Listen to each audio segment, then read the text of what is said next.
समय हम महाराष्ट्र में हैं। जिस तरीके से महाराष्ट्र में बीएमसी का चुनाव जोरों पर रंग पकड़ा है और हमारे साथ एकनाथ शिंदे जी के पार्टी के नगर सेवक के प्रत्याशी हमारे साथ आ रहे हैं।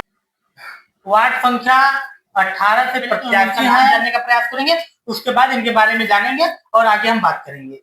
क्या नाम है आपका? मेरा नाम है, नमस्ते, मेरा नाम है हेमलता नवीन सिंह।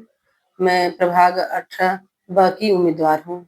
आप बताइए, नाला फुपारा में जिस तरीके से आप देख रही हैं कि नाला फुपारा, संतोष भवन और धानुबाग जिस तरीके से पूरे नाला फुपारा में सबसे पीछे है, यहाँ नाली की समस्या है, लाइट की समस्या है, पानी की समस्या है, रोड की समस्या है। इस पर क्या विचार कर रहे हैं आप और क्या कह रही है इस पे आप? हमारा काम है अभी विकास की तरफ काम करना। तो हमारे आमदार जी, सांसद सांवरा जी सब विकास की ओर ही ध्यान दे रहे हैं और अब हमारा भी मेन मकसद रहेगा कि विकास के लिए। यहाँ की सड़कें सही नहीं है, सड़कें तो अपना यहाँ नाला सुपारा की तो एकदम नहीं सही है और क्रमांक 18 की तो बिल्कुल नहीं, संतोष भवन की।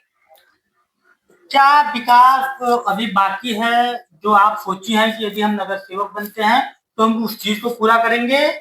और क्या मानसिकता है आपका, क्या विचार मकसद रहेगा? सबसे पहले विकास पे कि यहाँ की सड़कें, रोड, लाइट, ये सब समस्या को दूर करूंगी। जिस तरीके से बारिश आता है, नाला फुपारा इस तरीके से भर जाता है कि पूछिएगा मत। यहाँ लोग बाइक लेकर जाते हैं, रिक्शा लेकर जाते हैं, पानी में उनका रिक्शा बंद हो जाता है।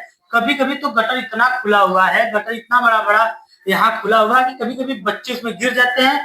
तो कई बार तो ऐसा हुआ कि बच्चे बह भी जाते हैं। हाँ, संतोष भवन में एक इलाका है कारगिल, कारगिल में तो घरों में पानी भर जाता है, उसमें लोग डूबने लगते हैं। तो इस चीज को आप किस तरीके से दूर करेंगे और इसके लिए आप क्या सोच रही हैं, क्या योजना है आपका? पहले तो मेरा काम रहेगा विकास की तरफ, विकास को मैं ज्यादातर फोकस करूंगी, ध्यान दूंगी ज्यादातर। और पहले का रोड देखूंगी, कचरे की गाड़ी का ध्यान दूंगी, पानी की समस्या दूर करूंगी और लाइट का। फिर मेरे से जो होगा भाई वो समस्या को। लगातार आप क्षेत्र में है, जनसंपर्क भी कर रहे हैं, लोगों का आप मदद करते हैं। ये मैंने अपने माध्यम से पता किया है कि आप लोग बोले हैं कि आप लोगों को मदद करती हैं, गरीबों आपके दरवाजे से जाते हैं तो खाली हाथ वापस नहीं आते हैं। इसी तरीके से हम बात करते हैं, यदि नाला फुपारा में इतना समस्या है तो आपको पता है कि किसी के माध्यम से पता चलता है? नहीं, मैं लोगों से जाके मिलती हूँ, घर घर मिलती हूँ। एक्चुअली मेरा महिला मंडल है तो मैं लोगों से जाके मिलती हूँ, जुलती हूँ, तो बताते हैं समस्या है। पानी नहीं आता, पानी 2-2 बजे रात को आता है, पानी का फोर्स भी नहीं रहता है। जो 2 घंटा आता है उसमें फोर्स बिल्कुल नहीं रहता है, तो उन लोग पानी भी नहीं भर पाते हैं। पहली बात तो आज मैं गई एरिया में तो पूछी, बोले पहला तो मेरा समस्या पानी का होना चाहिए। रोड लाइट तो धीरे धीरे करेंगे लेकिन पानी घर में तो आना चाहिए पीने के लिए। और यहाँ का तो गटर भी साफ नहीं होता है, 5 साल हो गया गटर साफ किए। जी, इसी तरीके से हम और बात करते हैं, जैसे आप पूरे नाला फुपारा ईस्ट में कोई ऐसा अस्पताल नहीं है जहाँ गरीबों का इलाज होता है। आपके नजर में है क्या कोई अस्पताल? नहीं, यहाँ पे तो नहीं है।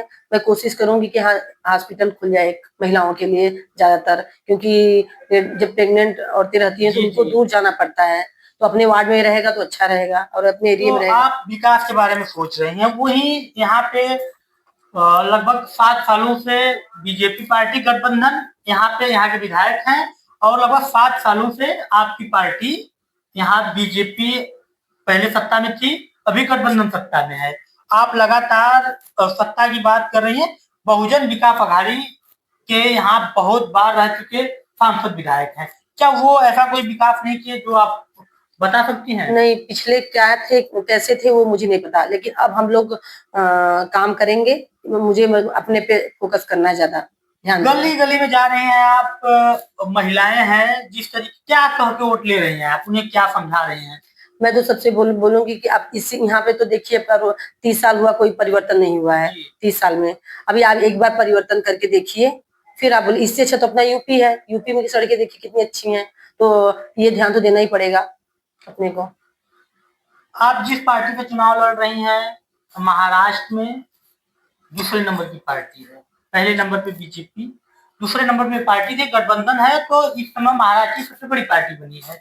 तो पार्टी से आपको टिकट मिलता है और आप चुनाव लड़ते हैं, आपका ये विचारधारा है। देखिए इनका विचारधारा, यदि ये चुनाव जीतते हैं तो संतोष भवन कारगिल रोड जो भी व्यवस्थाएं हैं, वहां कचरा की गाड़ी, नाली, अस्पताल, लाइन की व्यवस्था, ये सब इनका टारगेट है। इसी पे ये काम कर रही है। इनका यही मिशन है कि यदि ये चुनाव जीतती हैं तो इसी तरीके से आप लोगों के बीच में मिलेंगी।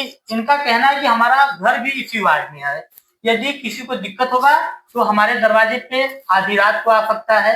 यदि आप किसी दूसरे प्रत्याशी को वोट देते हैं तो पता नहीं मिलेगा कि नहीं मिलेगा।